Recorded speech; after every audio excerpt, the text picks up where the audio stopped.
Assalamu alaikum students. This is Engineer Umair, your aptitude teacher. And how are you? I hope you all are good and fine. So welcome to my third lecture regarding ECAT MCAT physics. और यहाँ पे एक चीज़ मैं बता दूं कि हमने scope of physics complete कर लिया है। उसमें जो जो इम्पोर्टेंट चीज़ें थी जो पेपर में आ सकती बस वही चीज़ें करी हैं हमने। और आई होप कि आप लोगों को वो लेक्चर अच्छा लगा हो, और जिसने नहीं देखा तो वो देख ले जाकर। ठीक है, आज जो चैप्टर पढ़ने वाले हैं वो बहुत ज़्यादा इंपॉर्टेंट है। वो कॉम्पिटिटिव एग्जाम के लिए और एप्टीट्यूड दोनों के लिए बहुत इंपॉर्टेंट है, क्योंकि उसमें एक तो वो लेंथी भी है और उसमें बहुत सारी चीज़ें हैं, बहुत सारी इंपॉर्टेंट चीज़ें हैं जो कि हम इंटरमीडिएट में नहीं पढ़ते और वो एप्टीट्यूड में आती हैं, वो पूछता है फिर। ठीक है, तो एग्जामिनर को जो एप्टीट्यूड पेपर बनाता है उसको ऐसी चीज़ों की ज़रूरत होती है जो बच्चे ने नहीं पढ़ी हो। ठीक है, तो वो बहुत होशियार होता है। तो आई होप कि आपको इस लेक्चर में मजा आएगा। मैंने ज़्यादा से ज़्यादा एमसीक्यू डालने की कोशिश की है ताकि आपकी अच्छी तैयारी हो सके। ठीक है, स्टार्ट करते हैं। Now lecture number 3 chapter number 2 start कर रहे हैं। नाम है हमारा स्केलर एंड वेक्टर। हो सकता है दूसरे बोर्ड में स्केलर वेक्टर नाम ना हो, बेटा वही चीज़ है, लेकिन ठीक है पूरी दुनिया में सेम ही चीज़ है, तो देख लो इसको, कोई मसला नहीं है। स्केलर और वेक्टर, यहां पे हम जो चीज़ पढ़ेंगे ज़्यादा डिटेल में वो होगी वेक्टर। क्या होगी? वेक्टर। ठीक है, स्केलर को ज्यादा नहीं देखेंगे। अच्छा, यहाँ पे वो चीजें भी नहीं डालूंगा जो तुम्हें पता है। मुझे पता है तुम लोगों ने इंटरमीडिएट किया अच्छे से और तुम लोगों को ये चीजें आती हैं, तो मैं जस्ट सरसरी से रिवाइज कर दूंगा और आगे पहुंच जाऊंगा। नाउ स्केलर वेक्टर, भाई तुमको पता है दोनों क्या है? Physical quantities. नाउ जब हम बात करते हैं कि those physical quantities which are completely specified by their magnitude only, जब वो मैग्नीट्यूड की बात हो रही हो, अगर किसी चीज को आपने डिफाइन करना है और आपने अगर उसका मैग्नीट्यूड बता दिया और दूसरे सामने वाले बंदे को उस चीज की समझ आ गई, तो वो बेसिकली स्केलर होगा। ठीक है, मैग्नीट्यूड क्या होता है? वैल्यू या फिर कोई इंटीजर या फिर कोई नंबर। ठीक है, तो ये मैग्नीट्यूड होता है। जबकि vectors are defined as those physical quantities that are physically और specified by their magnitude and direction. तो ऐसी फिजिकल क्वांटिटीज जो कि मैग्नीट्यूड और डायरेक्शन दोनों को डिफाइन करने से समझ में आए दूसरे बंदे के, तो उसको हम कहते हैं वेक्टर। अब एग्जाम्पल में ले लो, एग्जाम्पल में बहुत सारी चीजें तुमको पता रखी हैं। क्या है भाई कि मास और वेट, मास और वेट हमें हमेशा पढ़ते हैं कि भाई वो एक मास जो है वो स्केलर है और वेक्टर है। क्यों? क्योंकि आपने सुना होगा, कोई भी एग्जाम्पल ले लो कि भाई मान लो तुम शुगर लेने गए, तुमने कहा 1 kg शुगर दे दो आप, लेकिन कभी तुम ये नहीं बोलते यार 1 kg शुगर मुझे सीधे हाथ की तरफ दो। ठीक है, कभी ऐसा नहीं बोला ना, तो तुमने डायरेक्शन कोई नहीं बताई। जबकि वेक्टर में तुम वेट की बात करते हो तो आपको पता है वेट ऑलवेज डायरेक्टेड डाउनवर्ड, ये हमेशा डाउनवर्ड ही आता है वेट। तो वेट की डायरेक्शन पहले से डिसाइडेड है कि वो डाउनवर्ड है। तो सिंस इसके पास मैग्नीट्यूड भी है कि 10 न्यूटन वेट है और इसकी डायरेक्शन भी डाउनवर्ड है, तो सिंस इसके पास दोनों चीजें हैं तो ये क्या हो गया? वेक्टर हो गया। अच्छा, और क्या चीजें हैं? और कुछ ऐसी चीजें हैं जो मैं तुम्हें बताऊंगा जो तुमने शायद नहीं पढ़ी हो, शायद तुम्हें वो चीजें ना पता हो, और वही चीजें वो पेपर में पूछता है। वो क्या चीज है कि पहले मैं रंगो रोगन थोड़ा सा चेंज करूं। रंगो रोगन का मतलब कलर। तो देखो पहली चीज क्या है कि ये तो तुम्हें पता है कि स्पीड और वेलोसिटी ये दोनों क्या चीज है। जैसे हमने कभी ऐसा नहीं बोला कि यार कोई तुमसे टाइम पूछता है और तुम्हें बोलता है कि रात के 2 बज रहे हैं, और तुम तो नॉर्मल थे, तुमने कहा रात के 2 बज रहे हैं। जो मेरा जैसा एबनॉर्मल था उसने क्या बोला कि यार सीधे हाथ की तरफ तो रात के 2 बज रहे हैं, जबकि नॉर्थ की तरफ जाओगे तो वहां 4 बज रहे हैं। नॉर्थ अमेरिका की बात नहीं हो रही, मैं वहीं बैठे बैठे बोल रहा हूँ नॉर्थ की तरफ देखो। अच्छा, अपने उल्टे हाथ की तरफ जो है वो 6 बज रहे हैं, ऐसे नहीं बोलता ना यार। तो सिंस टाइम भी क्या है? Scalar quantity. अच्छा, जो समझाने वाली चीज है वो क्या है कि देखो तुम्हें पता है कि स्केलर को रिप्रेजेंट करते हैं हम सीधा सीधा लेटर से। मान लो अगर स्पीड लिखना है तो हम एस लगा देंगे, टाइम लिखना है तो टी लगा देंगे, डिस्टेंस लिखना है तो डी लगा देंगे, ये तो हमको पता है।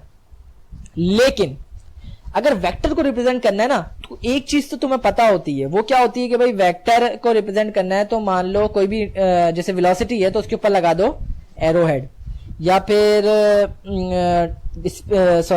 डिस्प्लेसमेंट है तो उसके ऊपर लगा दो ऐसे करके एरो, तो ये वेक्टर बन जाएगा। तो बेटा सिर्फ यही वेक्टर नहीं होता, सिर्फ यही रिप्रेजेंटेशन नहीं है वेक्टर की। वेक्टर की एक रिप्रेजेंटेशन और है कि अगर तुम किसी भी चीज को वेक्टर बताना चाह रहे हो तो उसको क्या करो, उसको तुम बोल्ड कर दो। मान लो कि वेलोसिटी को बोल रहे हो तो वेलोसिटी को क्या करोगे तुम, बोल्ड कर दोगे, ठीक है, ऐसे करके बोल्ड कर दोगे। तो अगर तुमने किसी लेटर को बोल्ड कर दिया तो ये भी वेक्टर रिप्रेजेंटेशन में आता है। और थर्ड चीज क्या है, अगर कोई यूनिट वेक्टर बताना होता है तो हम उसके ऊपर क्या लगा देते हैं, कैप।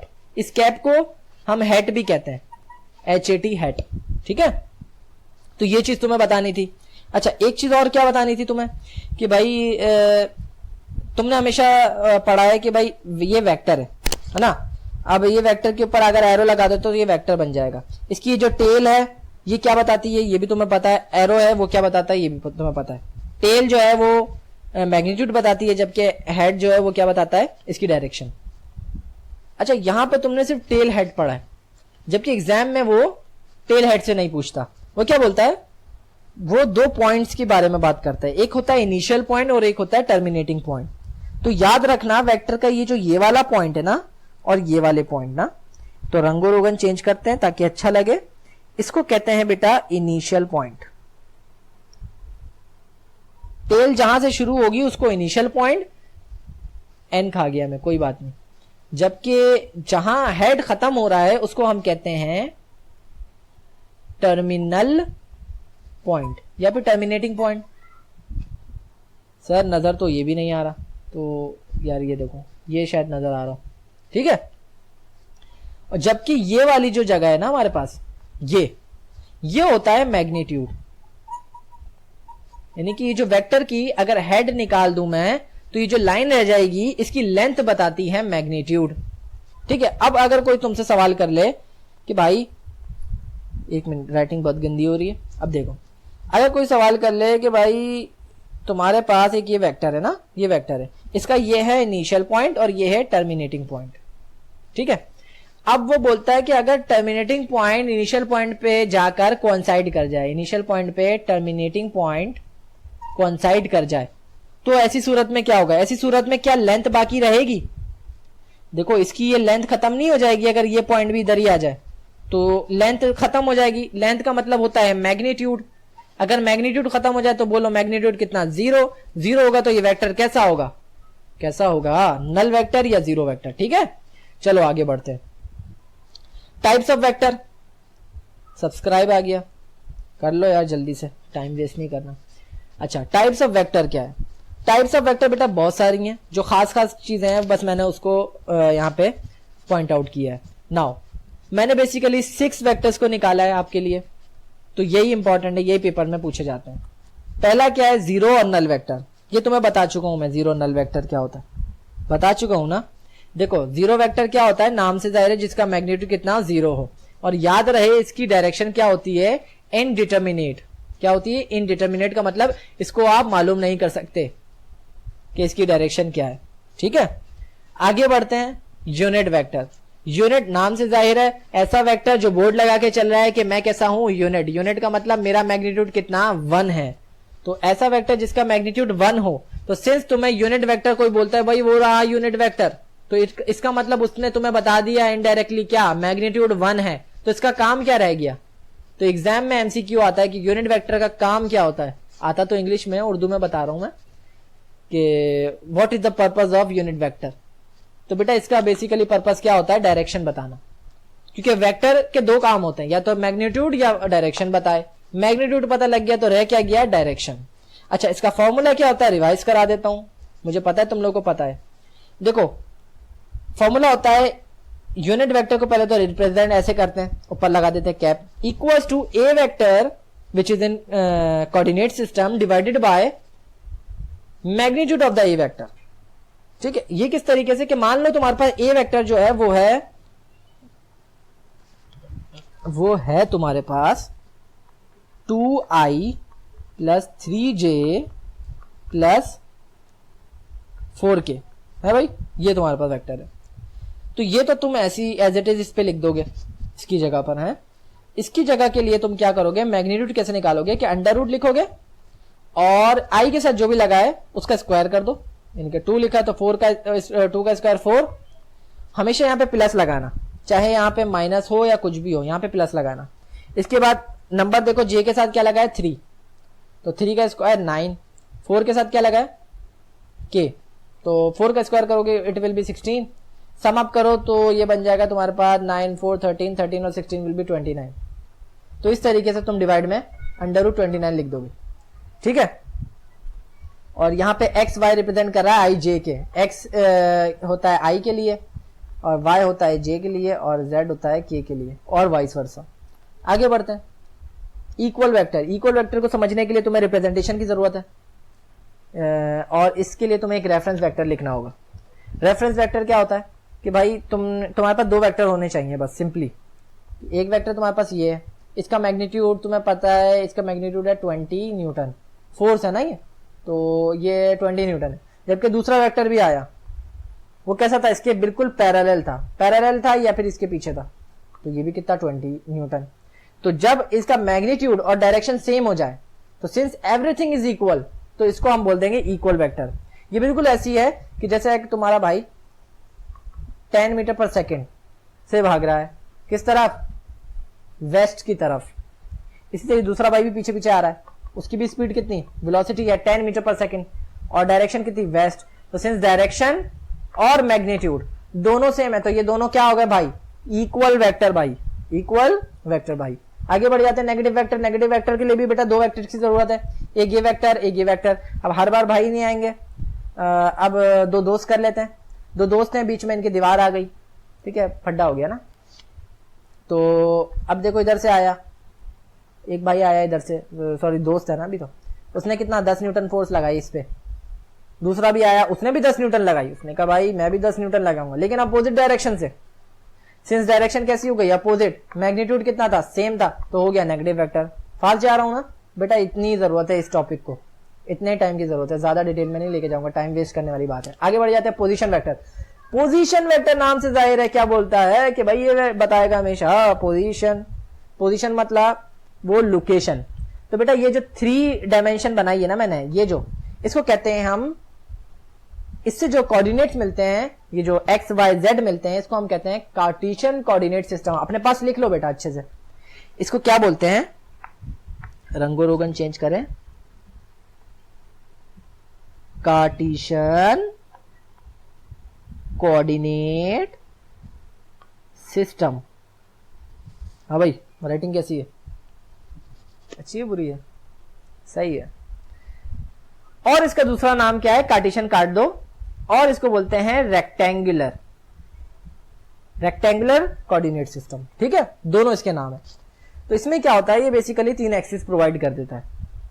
तो Cartesian coordinate system can be defined as the arrangement of all the axis of the vectors.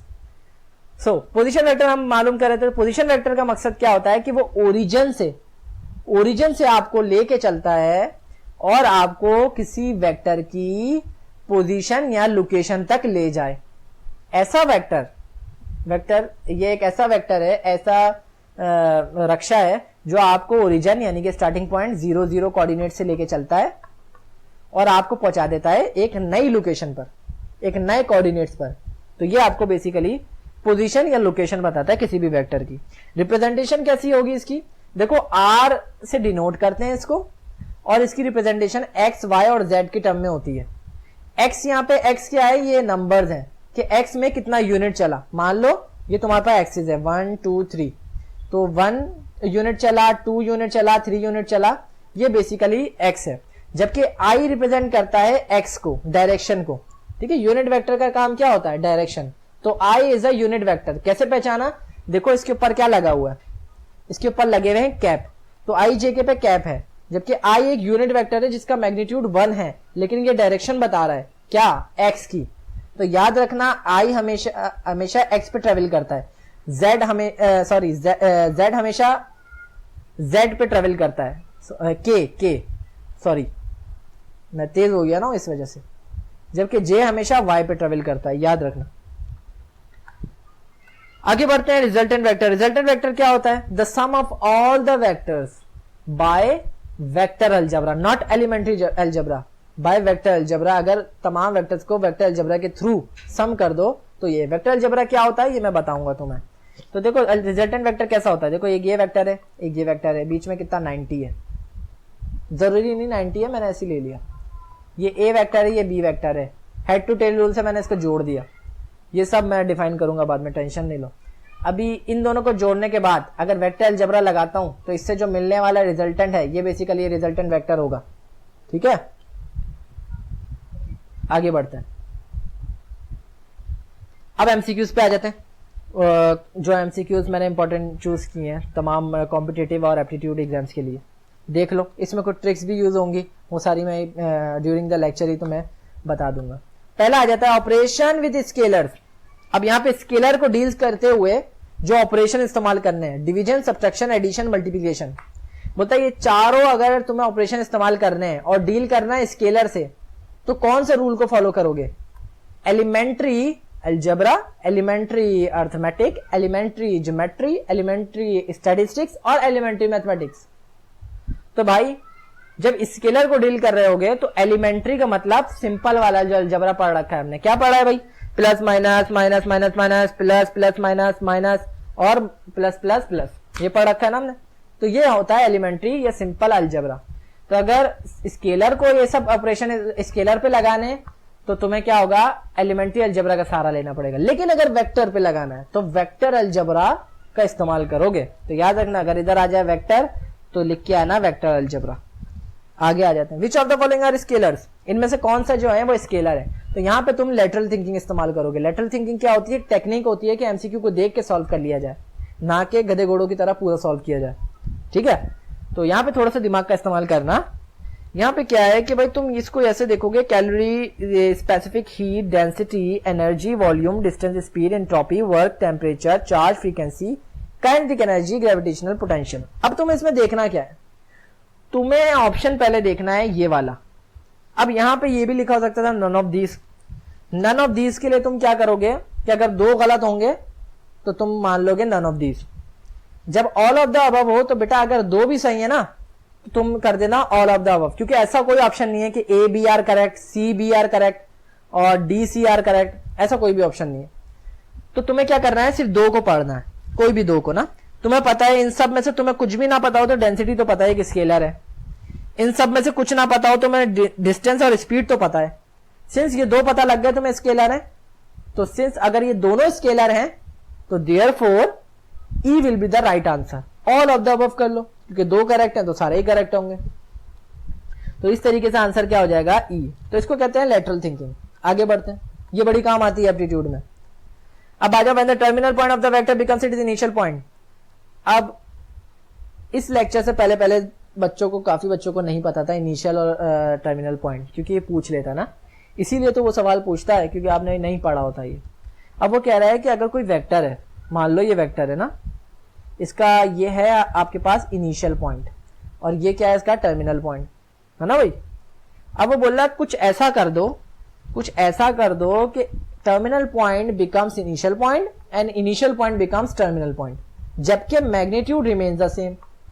मान लो इसका मैग्नीट्यूड 10 जूल है, जूल तो वेक्टर ही नहीं होता तो न्यूटन बोल दो ना, लेकिन फिर वही सर आप हर बार 10 की एग्जाम्पल ले रहे हैं, बस बेटा हो जाता है इत्तेफाक है। अब की बार 20 ले लेते हैं, 20 न्यूटन, 110 न्यूटन, सॉरी 210 न्यूटन।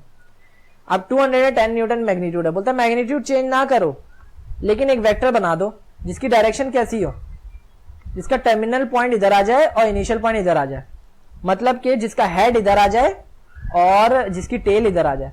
तो देखो कुछ ऐसा होगा ना, इसका भी 210 न्यूटन। तो सिंस इसका मैग्नीट्यूड सेम है लेकिन डायरेक्शन अपोजिट हो गई, तो ऐसा वेक्टर क्या होता है? Negative vector. तो इसका आंसर क्या होगा? रिजल्टेंट भी नहीं, पॉजिटिव भी नहीं, नल भी नहीं, यूनिट भी नहीं, क्योंकि मैग्नीट्यूड नहीं बताया। तो आंसर क्या हो जाएगा? नेगेटिव। आगे बढ़ते हैं। The magnitude of the vector is always treated as, vector का मैग्नीट्यूड यानी कि क्वांटिटी, वैल्यू या इंटीजर, अगर इसको रिप्रेजेंट करना है तो ये हमेशा कैसा ट्रीट किया जाएगा? नेगेटिव, नॉन नेगेटिव का मतलब पॉजिटिव, न्यूट्रल, डायमेंशनल, ये तो नहीं ले आया, नन ऑफ द अबव। तो याद रखना कि कभी भी मैग्नीट्यूड नेगेटिव नहीं होता। वेक्टर ऑल्दो नेगेटिव होता है लेकिन मैग्नीट्यूड इसका यानी कि जैसे 20 है तो ये -20 नहीं होगा, ये अगर माइनस होगा भी तो ये सिर्फ डायरेक्शन बताएगा, इसका मैग्नीट्यूड से कोई ताल्लुक नहीं, ठीक है। तो सिंस याद रखना हमेशा कि magnitude of the vector will be positive, will always be positive, will always be treated as positive और नॉन नेगेटिव। आगे बढ़ते हैं। A vector in any given direction and whose magnitude is unit, यहाँ पे बता दिया अगर कोई भी वेक्टर है किसी भी डायरेक्शन में उसका मैग्नीट्यूड यूनिट है तो तुम्हें पता है क्या होगा, यूनिट वेक्टर। ऑप्शन से पहले ही बता दिया तुमने। आगे बढ़ते हैं, 6 पे आते हैं। Sum of the rectangular component vectors produces the dash vector. अगर rectangular component of the vector को मैं सम अप कर दूं तो क्या बनेगा, unit, null, free, original, position. ये अक्सर बच्चा गलत करके आता है, पोजीशन वेक्टर लिख देता है, कभी कभार वो फ्री भी लिख देता है, नल और यूनिट तो नहीं लिखता वो। तो लेटरल थिंकिंग इस्तेमाल कर लो। तुम्हें पता है फ्री वेक्टर क्या होता है, जो अपनी मर्जी से घूमे। पोजीशन वेक्टर भी पता है, जो पोजीशन पता है। नल वेक्टर पता है, कुछ भी नहीं होता। यूनिट वेक्टर पता है तुम्हें 1 मैग्नीट्यूड वाला, तो आंसर ओरिजिनल होगा। बाकी मैं तुम्हें बता देता हूँ कि भाई मान लो हमने ये पढ़ा था रेजोल्यूशन ऑफ वेक्टर में, ये थी हमारे पास फोर्स, ठीक है। तो इसके 2 कंपोनेंट गिरे थे, एक था y और दूसरा था x। तो अगर हम इन दोनों को सम कर देते हैं, कैसा वेक्टर सम करते हैं, तो इसका जो रिजल्टेंट निकलेगा वो क्या होगा, ओरिजिनल वेक्टर, है ना भाई। तो ओरिजिनल वेक्टर जिससे ये कोऑर्डिनेट्स निकले हैं। तो इसका आंसर क्या हो गया, sum of the rectangular components produces are original और रिजल्टेंट वेक्टर। तो ओरिजिनल इसका आंसर है। आगे बढ़ते हैं 7। A vector such as the velocity of the body undergoes uniform translational motion। अब वो तुम्हें वेक्टर से मोशन की तरफ लेके जा रहा है, तुम्हें नहीं जाना, ठीक है। A vector such as velocity of the body undergoes uniform translational motion which can be displaced parallel to itself applied at any point। अब कोई ऐसा वेक्टर है जो parallel to itself जा रहा है, ऑप्शंस दे दिए उसने। तो देखो यहां पे मैं बता दूं कि अगर मिसाल के तौर पे ये वेक्टर है ना, तो ऐसा वेक्टर जो अपनी मर्जी से पोजीशन चेंज कर सके, यानी कि पैरेलल मूव कर सके, पैरेलल ऐसे मूव कर ले, ऐसे मूव कर ले या ऐसे मूव कर ले, ठीक है। तो ये बेसिकली क्या होगा, फ्री वेक्टर होगा, जो आजाद है, अपने पैरेलल घूम सकता है, लेकिन सिर्फ पैरेलल, ये याद रखना। तो इसका आंसर क्या होगा, फ्री वेक्टर। आगे बढ़ते हैं। If two vectors are identical in magnitude and opposite in direction, then difference of the vector। याद रहे ये सिर्फ इंपॉर्टेंट मैंने चीजें कराई हैं, तो इनको लाजमी देखना, अपने पास लिख भी लेना। बोलता है अगर 2 वेक्टर्स आइडेंटिकल हैं, यानी कि उनका मैग्नीट्यूड सेम है लेकिन डायरेक्शन अपोजिट है, तो तुम बता दो क्या होगा, नेगेटिव वेक्टर। तो बच्चा झट से क्या लिख देता है, नेगेटिव वेक्टर। आगे सवाल पढ़ लेना। The difference of vector a plus minus b। देखो ये वेक्टर है a, इसका मैग्नीट्यूड कितना है, 30 मीटर पर सेकेंड। जबकि एक और वेक्टर है बी, इसका मैग्नीट्यूड कितना, 40 मीटर पर सेकेंड। सॉरी अगेन 30, क्योंकि क्या बोल रहा है वो, इसका मैग्नीट्यूड सेम है तो, और इसकी डायरेक्शन अपोजिट है। तो अगर इन दोनों को मैं ऐड करता हूं, तो अगर ऐड करता हूं तो plus minus B, plus minus, minus क्यों लिखा बेटा, मुझे पता है कि अपोजिट वेक्टर जब भी अनलाइक वेक्टर होते हैं तो उनके साथ माइनस लगाते हैं। नेगेटिव वेक्टर में तुम्हें समझाया था मैंने, ठीक है। तो अब ए, ये क्या हो जाएगा, ए माइनस बी। ए की वैल्यू कितनी है बेटा, 30, बी की वैल्यू कितनी, 30। दोनों को काटोगे मैग्नीट्यूड कितना रह जाएगा, 0। तो ये क्या देगा हमेशा, free vector, unit vector, position vector, resultant vector और 0 वेक्टर या नल वेक्टर। तो आंसर हो जाएगा null vector. Now rectangular coordinate system is also known as, ये तुम्हें मैंने बताया रेक्टेंगुलर कंपोनेंट क्या होता है, बता चुका हूं शायद। नाउ रेक्टेंगुलर कोऑर्डिनेट सिस्टम में ये 4 चीजें होती हैं। बोला इनमें से कौन सी चीज है, polar coordinate system, Cartesian coordinate system, cylindrical coordinate system और स्पेस कोऑर्डिनेट सिस्टम। तो तुम्हें बता चुका हूं मैं ऑलरेडी कि कार्टेशियन कोऑर्डिनेट सिस्टम होते हैं। अगर आप कोई भी कोना पकड़ लो, कोई भी कॉर्नर ले लो अपने रूम का, तो कुछ ऐसा नजर आ रहा होगा तुम्हें। तो ये बेसिकली एक्सिस बता रहा था, वाई, एक्स और जेड। तो ये हमारे पास जो इससे कोऑर्डिनेट्स मिलते हैं वो हमारे पास कार्टेशियन कोऑर्डिनेट सिस्टम होता है। अब मान लो वो ये भी हो सकता है कि एक्स कॉमा वाई, ये भी हो सकता है कि वाई कॉमा जेड, या फिर तीनों मिला के अगर कोई स्पेस में चीज़ उड़ रही है, स्पेस से मुराद एयर में कोई चीज़ है 3D में, तो उसका हो जाएगा X comma Y comma Z. ठीक है, आगे बढ़ते हैं। नाउ 10th आ जाता है, direction of the vector in space is specified by. अब वेक्टर की डायरेक्शन स्पेस में किस तरीके से स्पेसिफाई किया जा सकता है?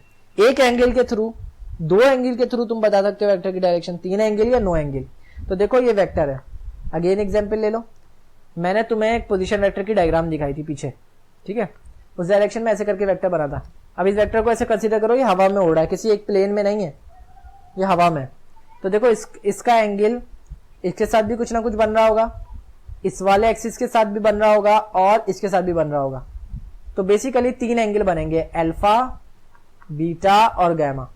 तो याद रखना, अगर कोई स्पेस में, ये थ्री डायमेंशनल मीडियम में अगर कोई वेक्टर उड़ रहा है तो उसकी डायरेक्शन बताने के लिए तुम्हें थ्री एंगल्स का सहारा लेना पड़ेगा। ठीक है, आगे बढ़।